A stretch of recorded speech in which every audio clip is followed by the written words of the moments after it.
Matches Balone. Hey guys, it's Matches Balone bringing you guys another DC TV toy box review. Today we're going to be looking at the DC Collectibles, DC Comics Icons Green Arrow. Okay, so before we jump into the actual figure review, I want to go over the packaging. This is the box Green Arrow comes in. It's an open window box. You would see the Green Arrow action figure with all the accessories surrounding him. On the side you would read DC Comics. You get the Icons logo with the O and the characters logo. You get DC Collectibles. On the side you get the character's name, Green Arrow, and on top you get a stylized 3. On the other side you also get the stylized 3. Green Arrow's the third figure in this line. You would get a Green Arrow logo, DC Comic Icons, Green Arrow, the Longbow Hunters, and DC Collectibles. The Longbow Hunters is the story where this character design is coming from.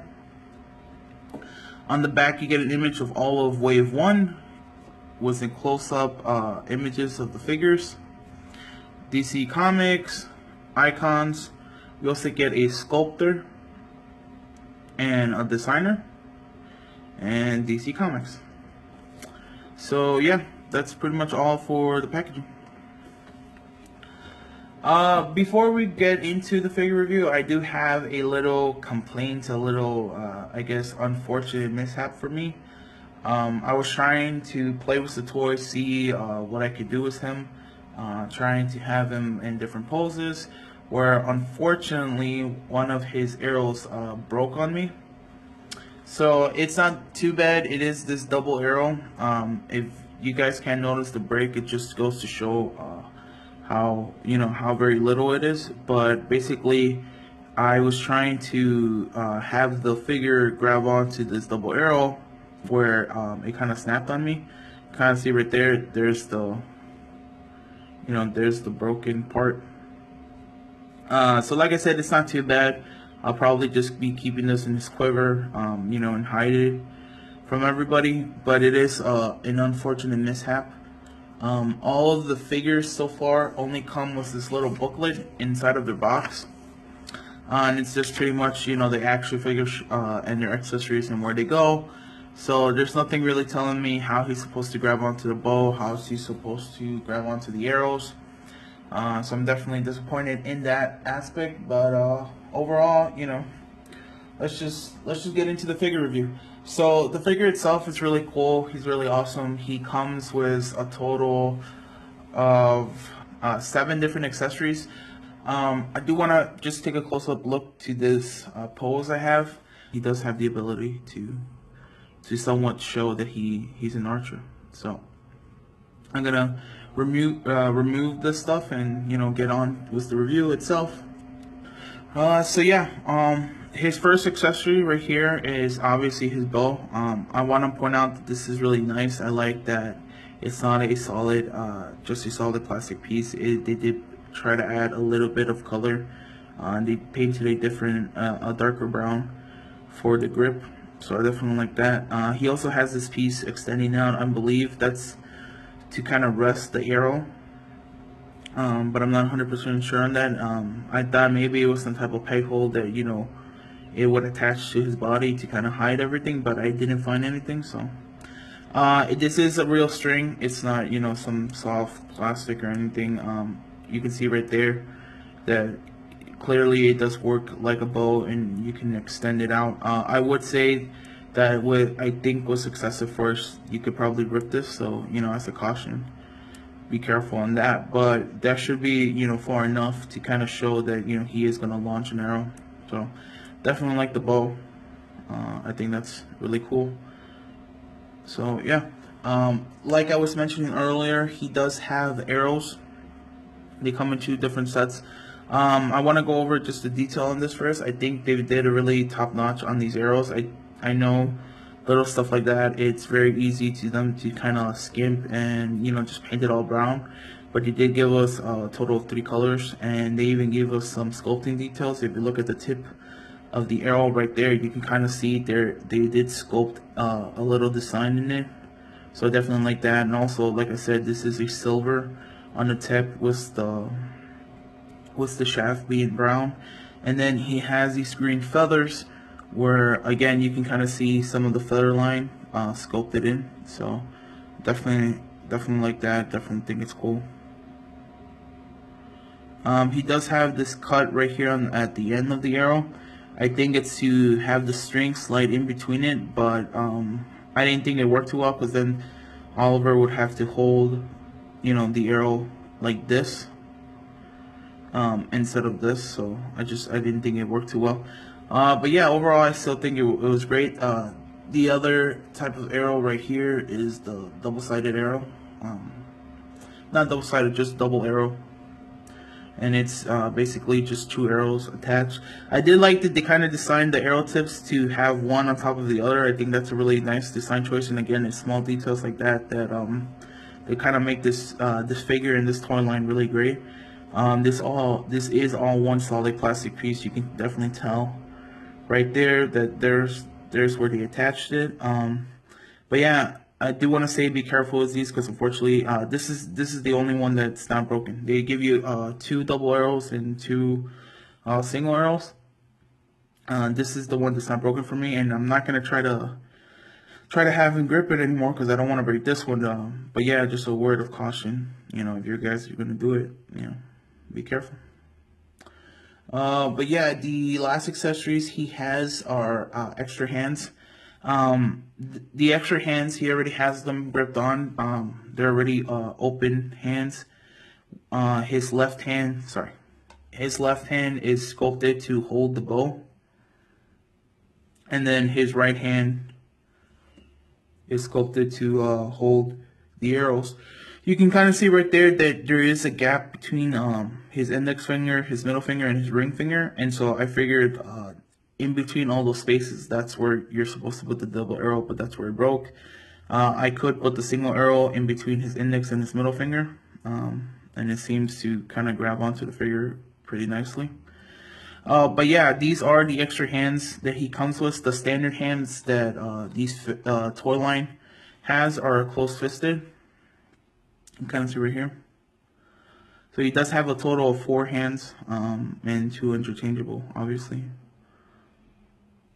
But yeah, I'm going to show you guys how to switch out the hands. It's very easy. It is just a pull and push type of thing. I would say that these figures are definitely very stiff, but the more you play with them and the more you switch out the hands, it should be a lot easier for you guys to push them in and out.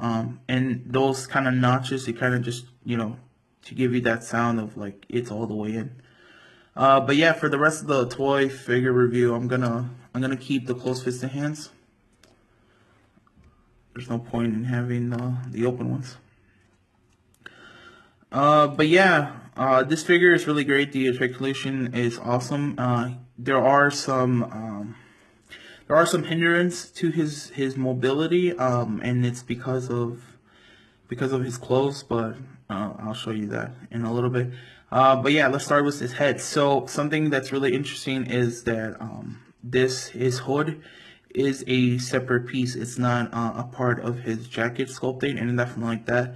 You do have the ability to remove the hood if you so choose to. It is a soft plastic.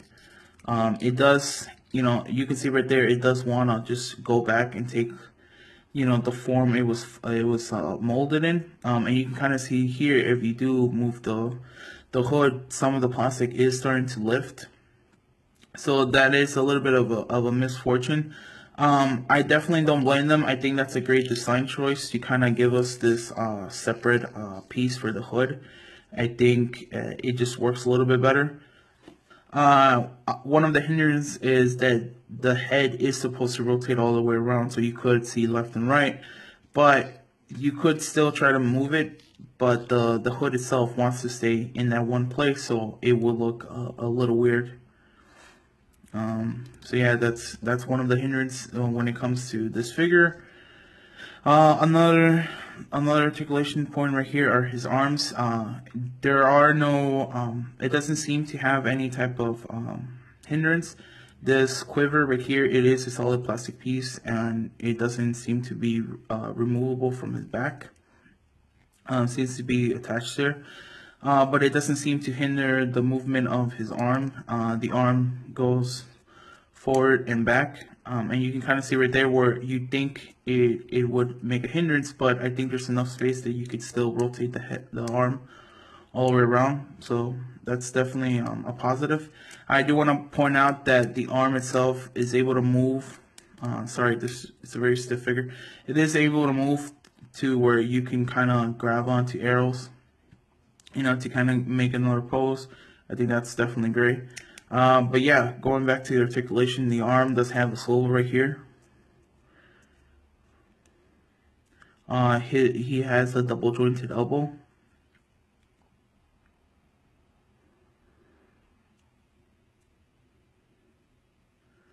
He also has rotation right here at the hand. And the hand itself moves in and out. So yeah, one thing I want to point out is the design of these figures. They try to kind of sculpt the articulation points within the actual scope of the body. It still has the articulation points, but they try to hide all of the cuts to kind of give it a more natural feel. There are some hindrance based on that alone. Their ab crunch is I guess a little left for desire. This figure itself can move this much forward, and then he moves less back just because his quiver right here touches the tip of his butt, so that kind of limits his movement. But I think it's still overall it's still pretty good. I don't see why he would need to move too far back, too far forward. So that's still fine to me. His legs also have a little bit of a hindrance. Again, his jacket, obviously his jacket drapes over his legs, so it just limited just a tad bit. You can see right there that there is. You could probably push it just a little more forward, but I have a feeling you could probably end up ripping this. This is a soft plastic, so it does have that little bit of a leeway. But just know that there is that, So yeah, his legs move this much forward. Again, it's hindered because of the jacket, and it moves this much back. I do always point out that the legs seem to be moving outward instead of actually back, but still it looks fine to me. But yeah, the knees, just like the elbows, are double jointed. It gives it that more natural feel. And like I said, they are designed to kind of hide within the sculpt itself, so that's really good. He does have separate boot molds, so he does have a calf cut right here, so I think that's really awesome, and it does rotate all the way around. His foot also moves forward and back, and he also has this kind of like weird ankle pivot type of sideways movement for the foot, so definitely great. Yeah, so overall, even though, there are some hindrances, I still think he has a decent amount of movement. It doesn't seem to hurt him too bad, and it's still overall great. Paint-wise, I think they've done a really great job in the paint. A lot of times these figures are mass-produced, so, the paint gets to, bleed a little bit and kind of goes in spots where you don't want it. There is one paint mishap that I've seen so far on this figure, and it's the only one I've seen on all of the figures I reviewed in this toy line. And I've tried to not even mention it to see if any of you guys would pick it up in the video so far, but basically it's right here. They apparently, dropped a little bit of green on his nose. But yeah, if you kind of see it like from afar, you don't really notice it too much. You don't really notice it at all, actually. So if you're somebody who kind of like just puts these figures on display, or you play with them, unless you're really looking into his face, you should not really notice that nose. But overall, the paint is still really good. I like that they kind of meshed different colors of greens. It's not just one solid green throughout his suit. I like that his kind of like, I'm guessing his Under Armour. I'm guessing his Under Armour is kind of like of a lighter green, and then his upper jacket is a darker green. Something that I've seen that's unique to this figure is that usually the color of the costume is made out of a matte color, and then they usually paint their boots and their gloves and their boots of a glossy color. But this he seems to have a matte color all throughout, and it doesn't seem to look bad. I like that they even added this kind of like the sculpting and this color brown to his gloves. But yeah, it doesn't seem to look bad.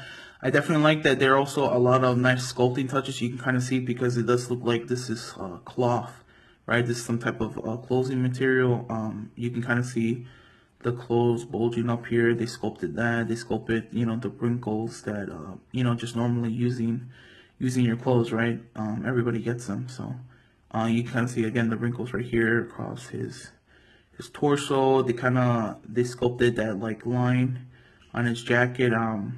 You know, right here we can see these boot flaps with the laces.